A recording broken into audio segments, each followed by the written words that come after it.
शुभमन गिल के चेहरे पर गुस्सा साफ देखा जा सकता था। तीसरे और निर्णायक वनडे में मिली शर्मनाक हार के बाद जब पूरी टीम ड्रेसिंग रूम में बैठी थी तो अक्षर पटेल बार बार अपने जूते खोलकर फिर बांध रहे थे। उनका यही इशारा बता रहा था कि कुछ बहुत बड़ा गलत हुआ है। माहौल इतना भारी था कि कोई एक दूसरे की तरफ देख भी नहीं पा रहा था। तभी टीवी स्क्रीन पर शुभमन गिल का एक्सक्लूसिव बयान चला और वहां बैठे हर खिलाड़ी की सांसें रुक गईं। दोस्तों, इंग्लैंड के खिलाफ तीसरे वनडे में मिली भारत की खराब हार के बाद गिल का गुस्सा फूट पड़ा।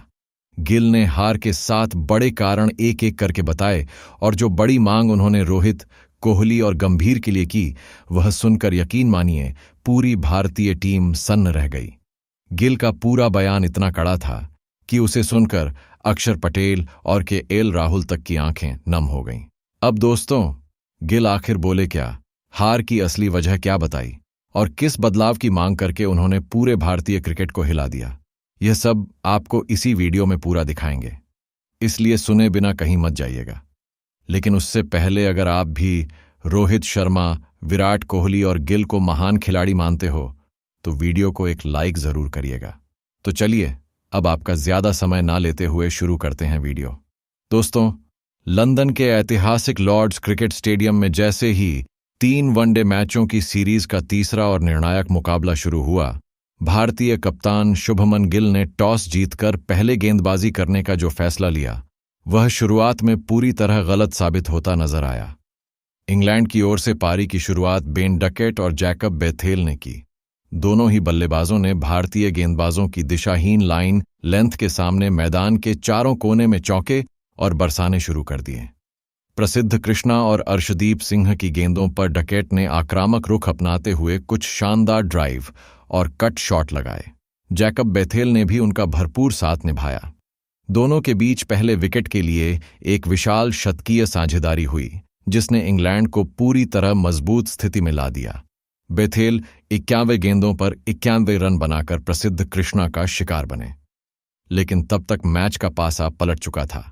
इसके बाद क्रीज पर आए जो रूट, जिन्होंने पूरी पारी का रुख ही बदल दिया। रूट ने आते ही आक्रामक अंदाज अपनाया और भारतीय गेंदबाजों के खिलाफ बेखौफ होकर शॉट्स खेलने शुरू कर दिए। दूसरी ओर बन डकेट तो आज यमराज का रूप धारण करके आए थे। उन्होंने मैदान पर रनों का ऐसा तांडव मचाया कि देखते ही देखते 141 रनों की महाशतकीय पारी खेल डाली। डकेट ने अपनी इस पारी में 18 चौके और 1 जरा और अंततः प्रिंस यादव की गेंद पर कैच आउट हुए। इसके तुरंत बाद कप्तान हैरी ब्रुक 14 रन बनाकर आउट हुए। लेकिन असली तबाही तो आखिरी ओवरों में जोस बटलर ने मचाई।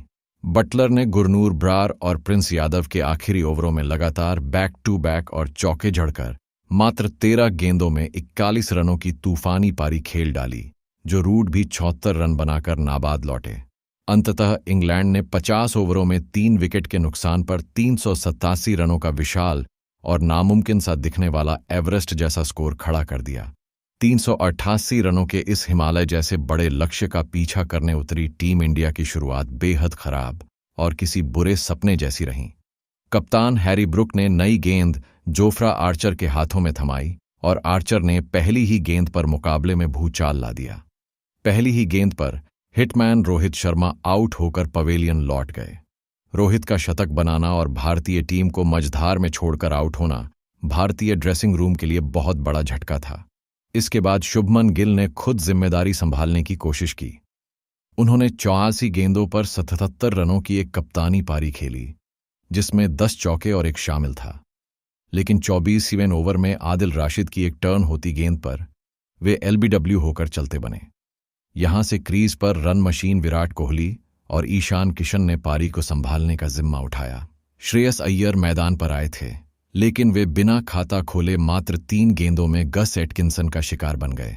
केएल राहुल भी दबाव में सिर्फ 12 रन बनाकर जोफ्रा आर्चर की गेंद पर बोल्ड हो गए। मिडिल ऑर्डर पूरी तरह फ्लॉप रहा, लेकिन एक छोर पर विराट कोहली चट्टान की तरह खड़े रहे। उन्होंने अपनी क्लासिक बल्लेबाजी का नमूना पेश करते हुए 60 गेंदों में 76 रनों की जुझारू पारी खेली, जिसमें 4 चौके शामिल थे।